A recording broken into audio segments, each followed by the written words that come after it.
Hey guys, in this video I'm going to show you how to use Expedia for flights. If you find this video helpful, please consider to like this video and subscribe to my channel. In saying that, let's just jump straight into the video. Okay, first step is to come on over to Expedia and sign in or create an account. Now, once we've done that, we want to go ahead and click onto the flights tab. Now, below that, we've got some options. So what type of flight do you want? Do you want a return, one-way, or multi-city? Choose which one. I just want a one-way flight for this. Now I want to choose my location. So I'm leaving from Adelaide. That is where I'm currently at. Now I want to go to Perth for this video. So I'm going to choose Perth. Now I'm going to select the dates I would like to leave. So say if I want to select the date of the 1st of August, I'm going to click done.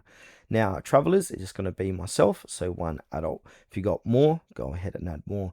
Now click on to search. Now before I click search, I did see cabin class here. Now we've got the option for economy, premium economy, business class, first class. Just for this demo, I'm going to choose economy, click search. Now on the next page here, I suggest using some filters to find the best flight. Now I want to filter by, so we've got directs or stops. We've got airlines. So if you've got a particular airline you'd like to use, if you want to use Qantas, go ahead and filter by Qantas, etc. We got preferred class also, and we've got travel and baggage. So if you want a seat choice included, it's going to show us a price. Hand baggage included, refundable fare, changes allowed. We've got total travel time. We've got departure time. So if I'm going to leave in the morning, afternoon, evening, I want to go ahead and leave in the morning. I find that's the best time to fly. Personally, arrival time in Perth, I'm going to leave that as it is, and then stopover airports if there are any stopovers. Now to the right here, it's going to show us our filtered results. Now we want to sort by either recommended, low to high, high to low, depending your situation. I'm just going to choose recommended here. So I'm going to choose this one here, Qantas.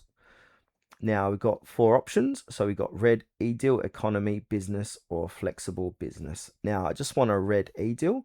So I want to select this. Now we want to review your trip. So this is very straightforward. You're going to see where you're going, your fare, your bags. Now if you're going to select seats, they are going to cost some money. If you want to select this particular seat, I'm not going to do that. I'm just going to click on skip the checkout, but I will quickly show you how to select your seat. So click onto your seats. Now it's got a seat key here. So we've got $0 if it's blue. So these are all $0. Now extras are going to be boxes with numbers in them. So these are anywhere from $75 to $15. And X means unavailable, people already sitting there. And T1 is that you're selected. So I am traveler 1.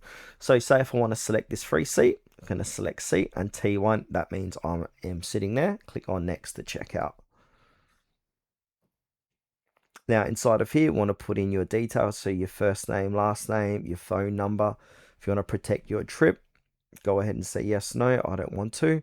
How would you like to pay? So go ahead and put in your card details and then review and book your trip. From there, click on complete booking. Now, once you've completed your booking, you've got to get a confirmation inside of your emails. And also if we come back to Expedia, click onto your trips, your trip or that flight is going to be here under trips and booked for quick access.